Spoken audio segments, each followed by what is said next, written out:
Okay, so what we need to consider is, do we understand what I and J actually are? So if I draw I as this and J as this.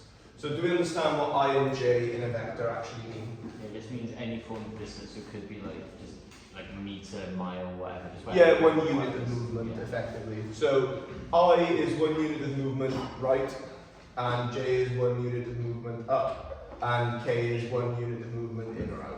I'm not sure which way they take it to be the positive in that direction, but regardless, I and J is all we'll be considering here. So there are two ways that objects can collide in an oblique way, so that we have to consider. So they do collide like this, so that their centers are parallel. So that this is called the line of centers. So when they collide, their line of centers, this would be the parallel to J. So they will phrase it as parallel to J or parallel to I. So do you agree that that is a collision where their line of centers is parallel to J, and the other one is like so. So where their line of centers, and this would be obviously parallel to I. So you may now say to me, well, why is that an oblique collision? Surely that's just colliding horizontally and vertically, right? Yeah, exactly. They come at each other at an angle, but they collide in a vertical or horizontal sense. We have to model it like that because there's no other way of doing it really at this level anyway. So we essentially, I'll create a separate example over here just to keep that on there. So essentially before they would have a mass and a velocity. They're still going to have a mass and they're still going to have velocity, but the velocity will be a vector. So in this instance, I'm going to say A has mass 4 kilograms, B has mass 6 kilograms, A is moving with velocity 2I minus 3J, B is moving with velocity minus 5I plus 2J. Okay, and A and B collide such that the line of centers is parallel to J. Okay, so you'll get something written. I've seen occasionally when they draw the diagram for you, but usually you've got to be prepared for both, obviously. So depending on which one you want to do, doesn't matter which one you do on top or on the bottom, like usually, but sometimes there's a context, so it will sometimes matter. So I call this one A, and the way we do it, the arrow going in is the initial. So A is moving with velocity 2I minus 3J. So what direction would that be, would we say? That way and then down. And down, yeah. So it's moving like this. So this is 2I minus 3J. And it collides such that the line of centers is parallel to J. So it collides like this. And B is moving such that it's at a velocity of negative 5I plus 2J. So they've collided like so. Okay, so and it's good to always draw them, how can I put it, don't just draw an arrow anywhere going in. It's always good to draw the arrow like somewhat accurately, just so you can like understand what's happening. Right then, so because this is a line of centers, because they're colliding in this sense, so I'm going to draw them doing like this. I don't know exactly where they're going to go, but we're just going to draw arrows for now. So the arrow going out is your final velocity.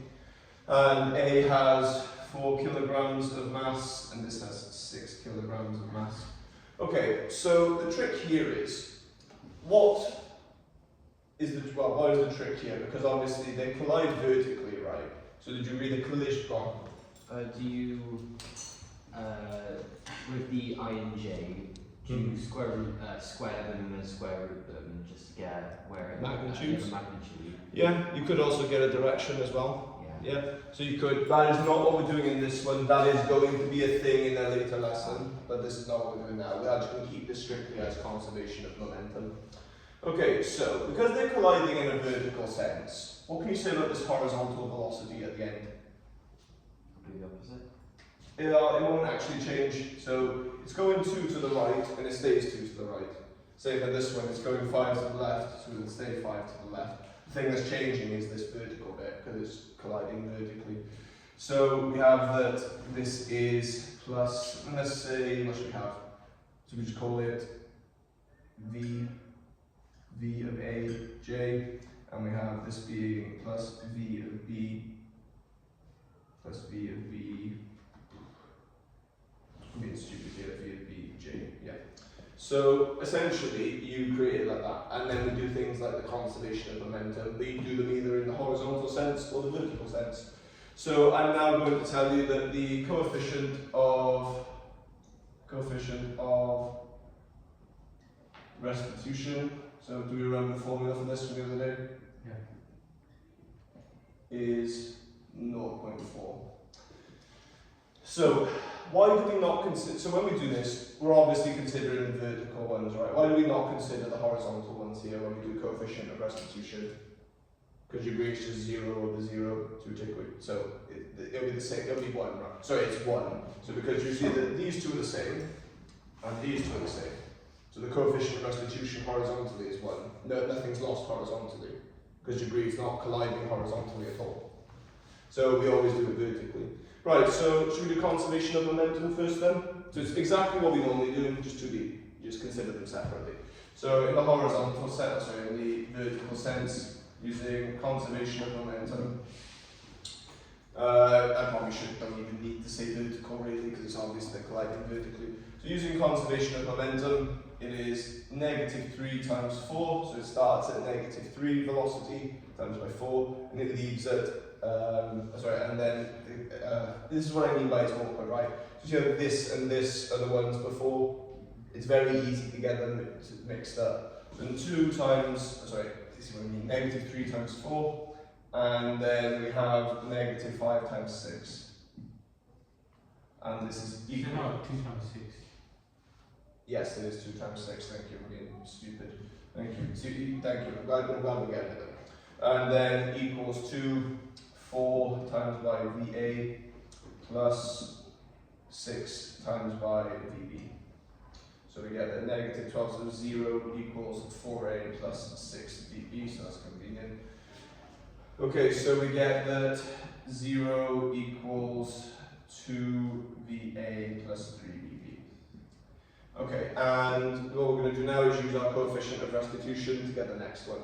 So the coefficient of restitution being E equaling -V2 minus V1 over U2 minus U1. So this would be, so this tells us that 0.4 equals negative.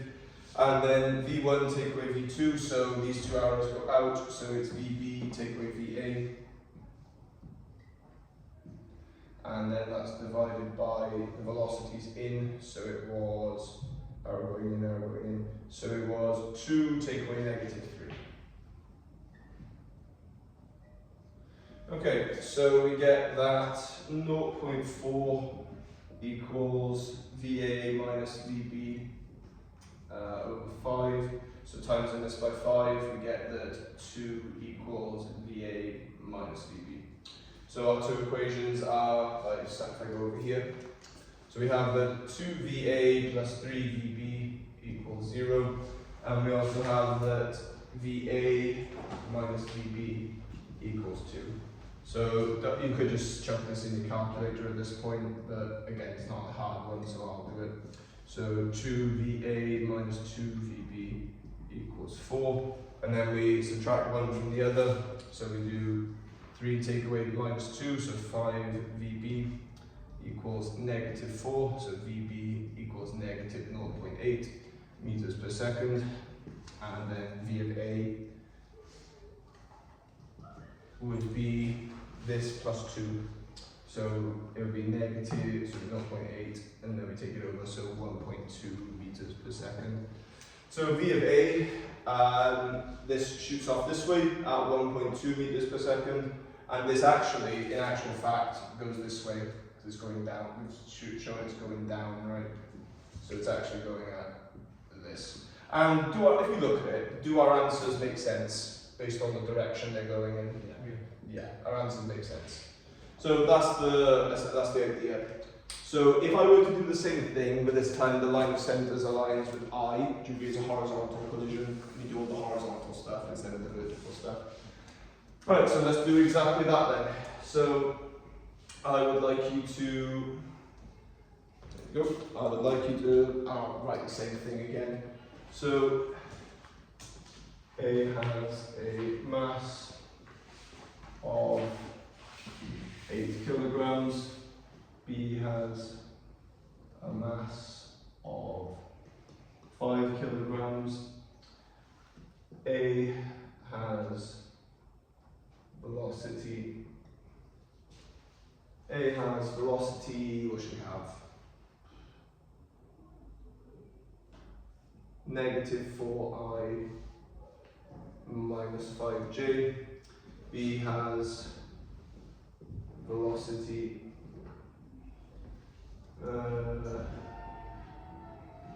2I plus J, and we'll say A and B collide such that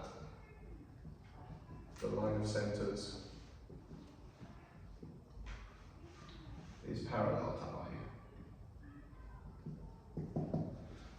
So the coefficient of restitution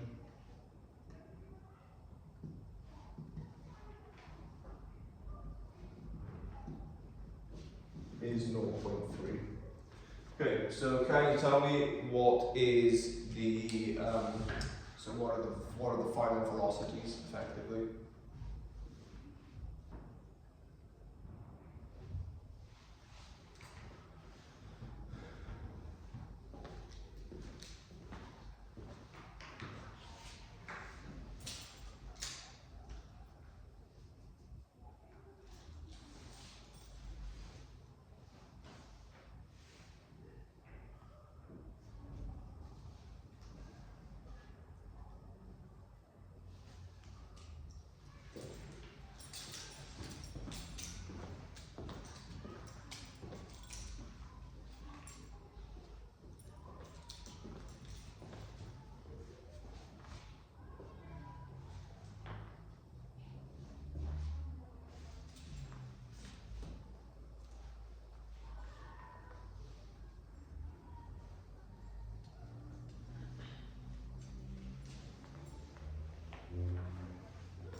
Is everyone okay if I rub this off or do you still want it? That's fine. Yeah, good.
I don't know actually, I can't imagine how that would actually work. But interestingly, let's see what it comes up with. So Yeah. yes, negative 5j. Oh, okay. Yeah, that's why. Yeah, thank you. So it would be. So b is actually a in that one. So let's just flip it around. So B is beneath A. Yeah. So b's on the left, then a's on the right. Right. Okay. And colliding that way. Yeah. So this one is. So this is like this, 2i plus j, and this one is negative 4i minus 5j. Yeah. Okay, good. Right then. So this is what we're working with. So I'm going to draw some arrows going out. I don't necessarily know that they go in that direction, but let's just go with it for now. So what can we say? So in this instance, what from this do we actually keep? Yeah, we keep the vertical. Yeah. So it would be, I'm going to call this UI. No, I don't like U. It was too much like B. Let's do AI minus 5j. And this one would be BI plus j. Okay, so let's do our conservation of momentum. So conserving momentum, arrow going in, so 2 times 8. And then arrow going in on this So one. acting the mass is switched up. Oh, of course, yeah, thank you. Yeah, so this would be 5 kg and this would be 8. Thank you. So this would be 2 times 5, and this would be negative 4 times by 8. And then this would be equal to 5 times b plus 8 times a. Okay, so we have 10 take away 32, so it would be negative 22 equaling 5b plus 8a. And then using the coefficient of restitution. So we get that a take away b. So a negative and then a take away b divided by negative 4 take away 2, and this is equal to 0.3. So we have that this would be 6. So we have that a minus b equals 1.8. Yeah. Okay, so a minus b is 1.8, and then we have 5b and 8a being negative 22. So 8a plus 5b equals negative 22. I'm just going to be lazy and chuck this one in my calculator. So putting this in my calculator, I get that it's 1, negative 1, 1.8, and then 8, 5, negative 22. So I get that a is negative 1, and I get that b is negative 2.8. Yeah. Great, nice. So let's just see if these make sense. So upon deflection, this hits, but it keeps going in the negative direction, but only ever so slightly, so only at negative 1. So it goes this way still, but it slows down from the collision, so yes, somewhat makes sense. So if we draw what actually happens, it goes this way, and what actually happens with this one is it becomes negative 2.8. So this one actually goes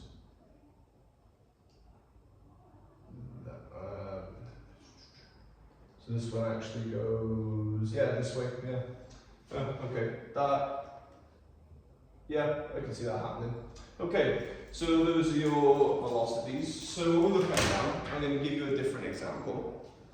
So once again, A has, so I'm just going to not write it out full this time. So mass A equals 2 kilograms, mass B equals 6 kilograms.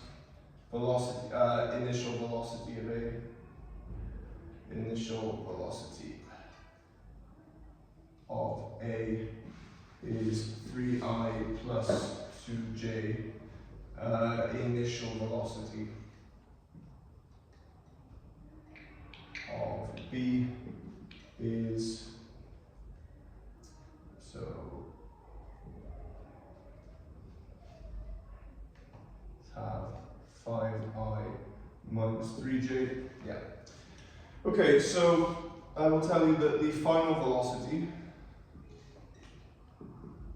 of A is 5 meters per second, and I will tell you that the line of centers is parallel to J. Okay, so how is this one different mainly? There's a quote going this way instead, so it's a collision like that, so it just bounces off that way instead. Yeah, so it's a realistic collision though, right? So they meet like so, and they meet vertically, and they will probably. But what's the main difference with this question as opposed to that one? No coefficient. There's no coefficient of restitution, but I'm telling you the final velocity. Why is that final velocity awkward though? It's magnitude. It's not a vector, yeah. So yeah, in a way, it's actually nice because I've given you 3 velocities. So degree is just coefficient, it's conservation of momentum. Find the 4th one, but I haven't given it to you as a vector. So let's draw it and see what we make of it. So what will actually happen is that there's actually 2 possible outcomes for deflection, and one of them sometimes doesn't work, and you have to determine whether it actually is viable. Right, so we have A and we have B, and we'll have, this was 2 kilograms and this was 6 kilograms, and this was moving like so. So it moves at 3I plus 2J, and this one's moving at, and again I've got these the wrong way around, haven't I? Yeah, when I was thinking of this, I've done them the wrong way around, sorry. So I'll make this one B, I'll make this one A, and I'll swap these around. Sorry about that. And then this has to be velocity, sorry. So, sorry about that. So B being 5I minus 3J, so across and down, so it goes like so, 5I minus 3J. And this one being A being like this, so it goes 3I plus 2J. Right, and so are we in agreement that we have velocities coming out of this? So this would be, because it's a vertical oblique collision, so it's parallel to J. Do we agree that this is going to stay as 5I plus, and we'll call it AJ, and this can be 3I plus BJ. Right, so we're all happy with the setup so far? Okay, so how do we use this 5 meters per second? 3I plus BJ equals. Sorry, yeah. that needs to stay as A, sorry. Yeah, it was fine as A first, I swapped them around, didn't I? So, The square root of those squared is equal to 5, and then you just work yeah. backwards So from do you mean this is literally a Pythagorean triangle, so B is 4, effectively? Yeah. So there's something you have to be careful of here though. So 5 is equal to the square root of 3 squared plus b squared. So 25 equals 9 plus b squared. B squared equals 16. So what is b equal to? Plus or minus 4. Yeah, there's 2 But in answers. this case it is minus because it's going down. You have to consider both. Mathematically, you have to consider both. So you are not necessarily, this is just a diagram. You can't necessarily tell what is going on. So you have to consider both cases, effectively. Okay. Right, okay, so now that we know this is 4, so we'll just go ahead with this being 4 for now. Do you agree? I have this, this and this, so I can just conservation of momentum for this last one. Yeah. Yep. So if b equals 4, so if b equals 4, using conservation of momentum, I get that 2 times by 2, 6 times by negative 3, and that's equal to 2 times b plus 6 times a, plus 6, b was 4, wasn't it? 2 times 4 plus 6 times a. So 4, take away 18, so negative 14 equals 8 plus 6a. So we move this over, so negative 20 equals 6a. So a is going to be equal to, You said negative 28. sorry? Oh, no, why you told me. So negative, Wait, that's negative 22. yeah, it's negative 22, sorry.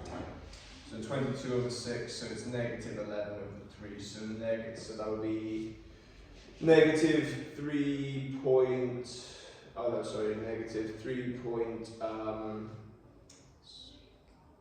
being dumb here. Yeah, negative 3.6 recurring.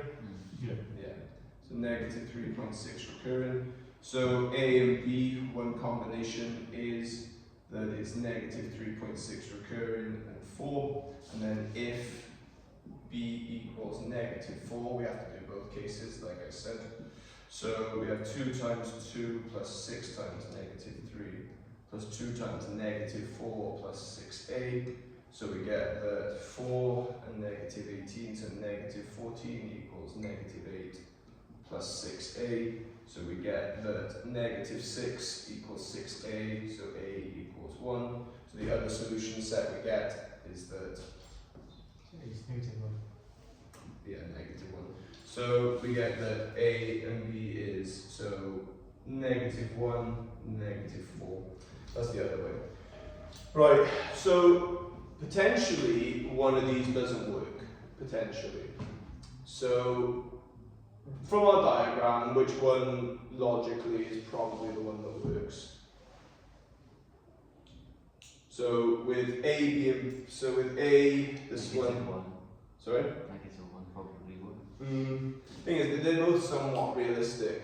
So the biggest thing I can see there, so B is obviously negative because it goes down. We think it goes down. Remember, I just drew these arrows going in whatever direction.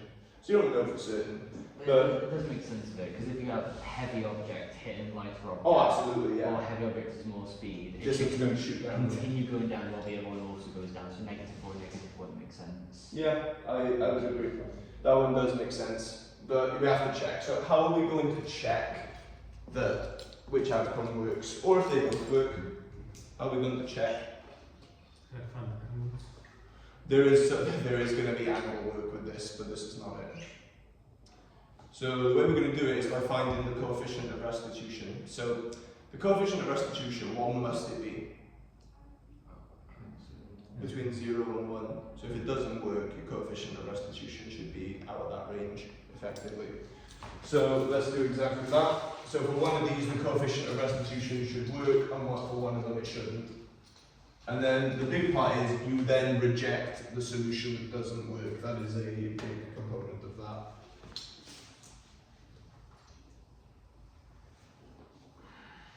Okay, so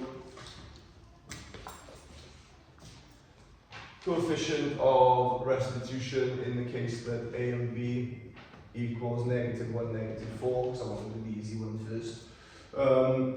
So coefficient, so E is equal to negative, and then it would be B take away A, so negative 4 take away negative 1, divided by 3, take away 2 take away negative 3. So we get that it's negative 4 plus 1, so negative 3. So this is positive 3, and this is over 5. So the coefficient of restitution in this case is 0.6. So this solution is absolutely viable. This one can absolutely happen. And then coefficient of restitution in the case where AB is equal to negative 3.6 recurring. I'm just going to write 11 over 3. Negative 11 over 3 and 4. So in that instance, the coefficient of restitution is 4 take away negative 11 over 3. It's negative already. And then it's divided by, same again, isn't it? 2 and negative 3. Yeah, 2 and negative 3. So we get that negative 7.6 recurring divided by 5. And do we agree that this number is very clearly bigger than 1? Or actually less than 1 because it's negative. So let me just actually get a number.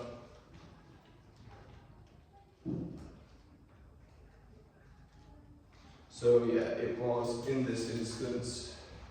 Oh, actually, it does actually fall between. That's obviously less than 1, but do we see the problem with it? It's negative, right? So yeah, obviously that's not correct. So in this instance, the coefficient of restitution is negative 11 over 15. So, yeah, it's like flip around the side ones. sorry? What's that? Never mind. No, this is fine. So it's negative this, and this is negative, so plus, and then the whole thing is negative, right? This is plus, there's a minus on the outside, so the whole thing is negative. Right, so we reject A and B being negative 11 over 3 and 4. So final velocity of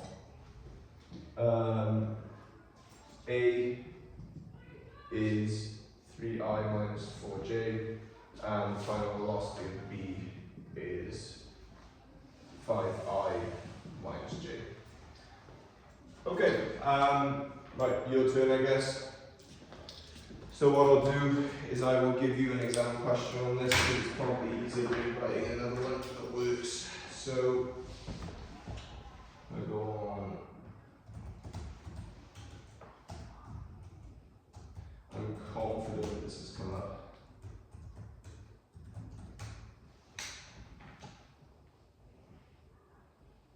So let's say 2018 or 2019.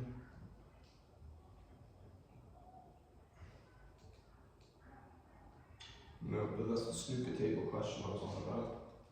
Let's try 2019. I should maybe be using that next more MCQs.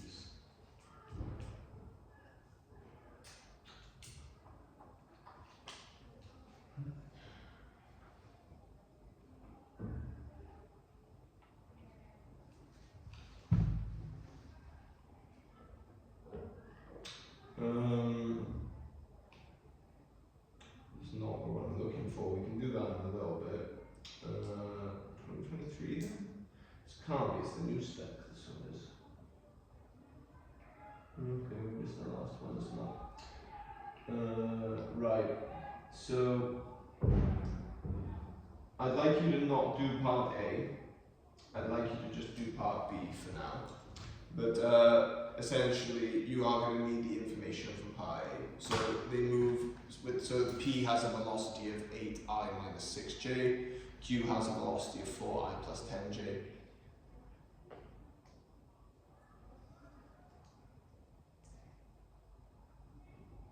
And then sphere Q has a final speed of 5 meters per second.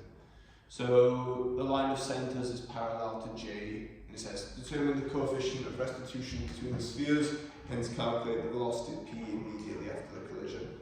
So why is it interesting that you find the coefficient of restitution first before you find the velocity? Because that's actually what we did there. So we found the velocities, but we weren't sure of them. So what they do in there is you find the coefficient of restitution for both, and then you confirm which velocity it is. That's essentially what it's getting at. So essentially, P has a mass of 2 kilograms, moves with this velocity. Q has this velocity and mass of 6. Ignore this bit, this is for part A, and then Q finishes with a speed of 5 meters per second. And the line of centers is parallel to J. So for 9 marks, can you please have a go at part B? And then we can talk about, so part A will be a different lesson, because that's to do with vector straight lines from last year.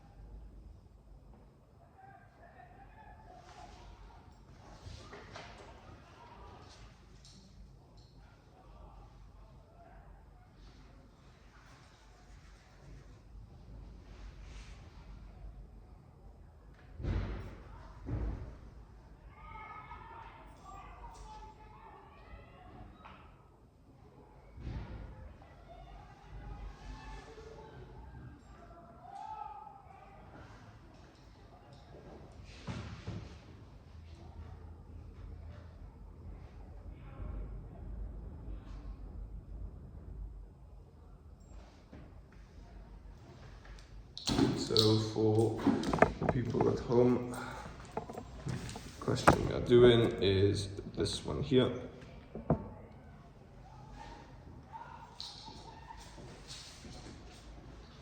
So doing part B of that question.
Right then,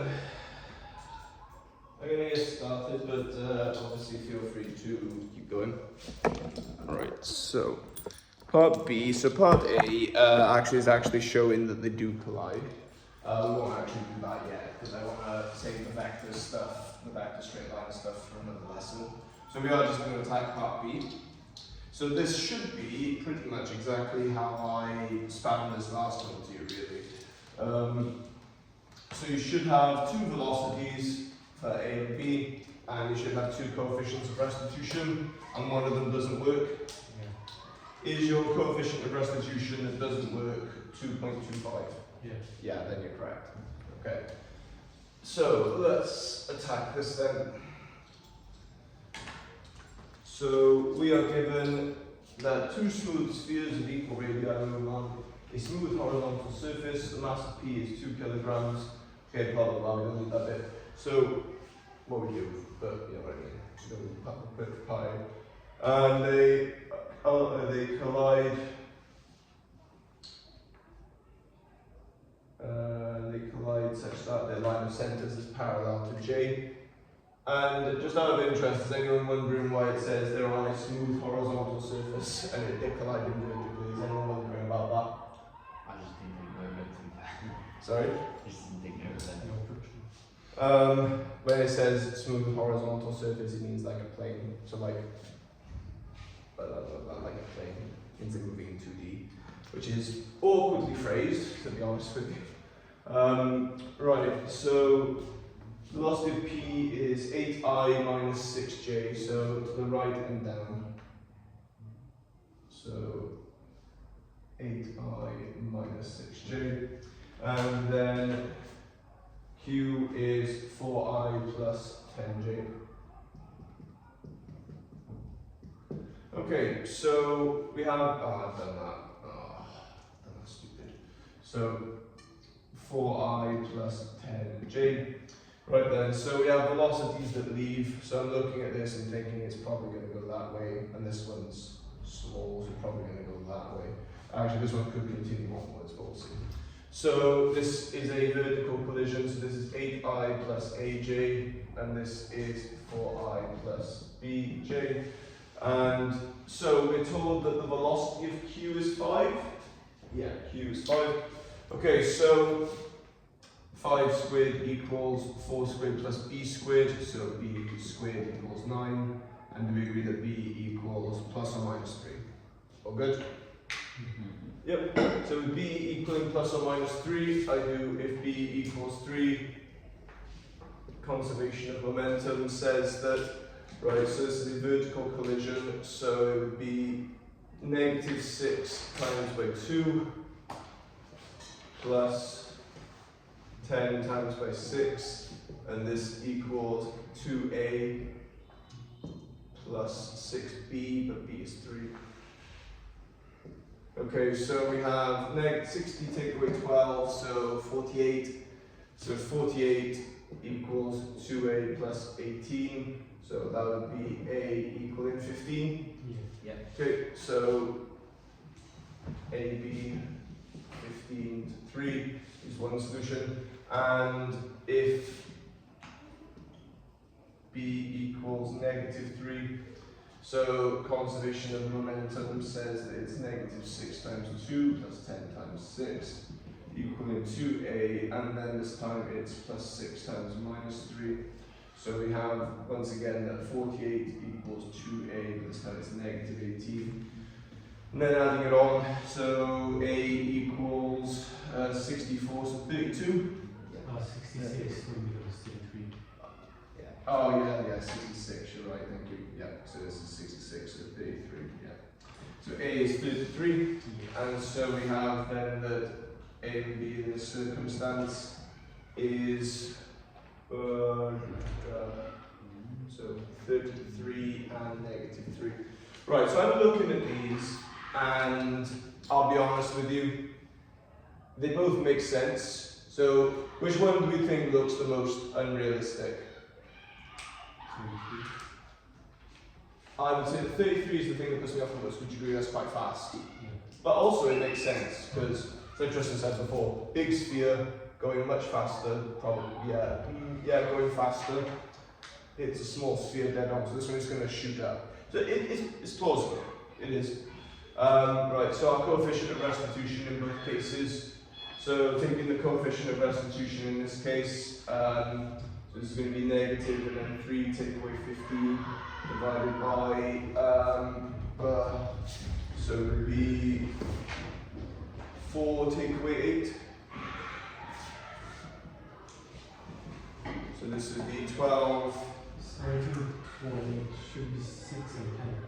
Yes, it should be, thank you. Why do I keep doing that? Please tell me why I keep doing that. So 10 take away 6, wouldn't it? So 12, oh, so it's negative, and then, so positive then. So 12 over.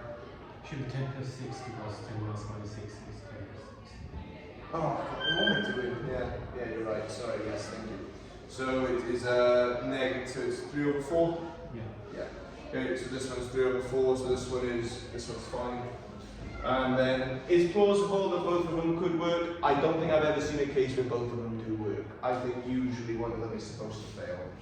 So this would be negative, and then negative 3 take away 33, and it's divided by 10 take away negative 6. And so this would be negative 36, so positive 36 over 16.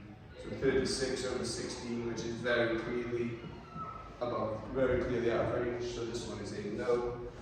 Okay, so to conclude, so what's the velocity of P? So velocity of P is 8I and 15J. Yeah. Interestingly, that has a magnitude of 17, 8 and 15 make a Pythagorean triangle. It's from part C. Is it really? Find the magnitude of the impulse required, yeah. So yeah, it would be the magnitude of that. But we're not going to do that because that would be for next time. We could do a little bit of impulse. We've got a minute, yeah. I tried to do part A just because I finished the question. Okay. And I don't know if this is enough to get the marks, but I just started out. Like just taking it off bit by bit. Yeah, and then I just like. Yeah, so you determined that they collide 3 seconds later. Is that alright for people? Would I get the marks? I want to say, to be honest with you, on further, I'm pretty sure most of the mark scheme says if they've done it by trial and error, 0 marks. I will double check, but I am almost certain that further is very much against trial and error. So this is question 5 on June 2022. So yeah, they do it the sec after 3 seconds, and that's a vector straight lines question. So this is what I mean when I said before when I said they bring it back stuff from last year, because vector straight lines is from Pure 1 and it's from mechanics from last year as well. So you would be expected to kind of be able to work with it. Same with power. Power comes up in differential equations all the time, so you need to remember your power stuff. And we'll do more differential equations with that. Both coefficients compared. It doesn't actually say you get nothing. Value of t for both components are equal, therefore both spheres collide. I don't know if you get the full 4, but you definitely get something. Okay. It doesn't say nothing for trial and error, but you definitely will not get the full 4. Right, so in the instant then that so a sphere is moving with, let's have mass 5 kilograms, and it's moving with a velocity of negative 5I minus 12J. So the wall, it collides with a wall, collides with a vertical wall. The wall exerts an impulse of, let's have an impulse of 8I. So what is the final velocity? So calculate the final velocity. of the sphere. So it collides with the wall exerts an impulse on it. So what that means is it applies 8 Newton seconds that way, essentially. How do we determine its velocity when it finishes then? So what's the formula for impulse? Mass times change velocity. Yep, mass times change in velocity. So it's mass times v2 minus v1. And we do exactly what we did before, it's just vectors. So the impulse exerted is 8I. So the impulse is 8I, and this is equal to 5 times by v2, which is what we're looking for. And what's v1? The full vector. So minus 5I minus 12j. So we get that 1.6I equals v2 plus 5I plus 12j. And now we just rearrange for v2. So v2 equals negative 5I. So negative 5I. Yeah. So negative 5I goes over there. So it's negative. Yeah, negative 3.4I, negative 12j. So the wall is actually not enough to stop it. It collides with it and it goes straight through. It's made of paper. So essentially, yeah, the velocity afterwards would be that. So essentially all I did was I just set it in. I hope there is actually an exam question doing that. So for this part C on that question, essentially it's the same thing as that, but you're, instead of calculating the final velocity, you're calculating the impulse. And then to do the impulse will be a vector, and it wants the magnitude. Yep. So for the part C, from magnitude of like finding an initial velocity, Yep. and times it by the mass, and I got 14 Newton seconds. That sounds right. So we can do it if you want. We'll finish it. So find the magnitude of the impulse required to stop P after this collision. So P was this one. So P is traveling at 8I plus 15j, correct? Okay, so for it to stop, what does this final velocity have to be? 0. So the impulse required would be 2, so 2 kilograms. Would be 2 times by 0 take away 8I minus 15j. So this would be 2 times by 8I plus 15j. So the impulse required would be the vector 16I plus 30j. And then we just take the magnitude of it. 34. It's, yeah, double 17. Yeah, 34. Yeah. Is that where you go? Okay.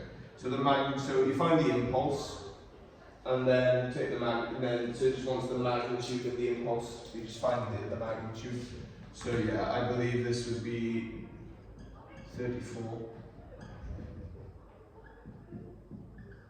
Yeah, so 34 Newton seconds of impulse, and that's applied by a little to the right, and then a good bit up, so it's like that. Right, that'll probably do for today, because we're on like, yeah, 58, that'll do.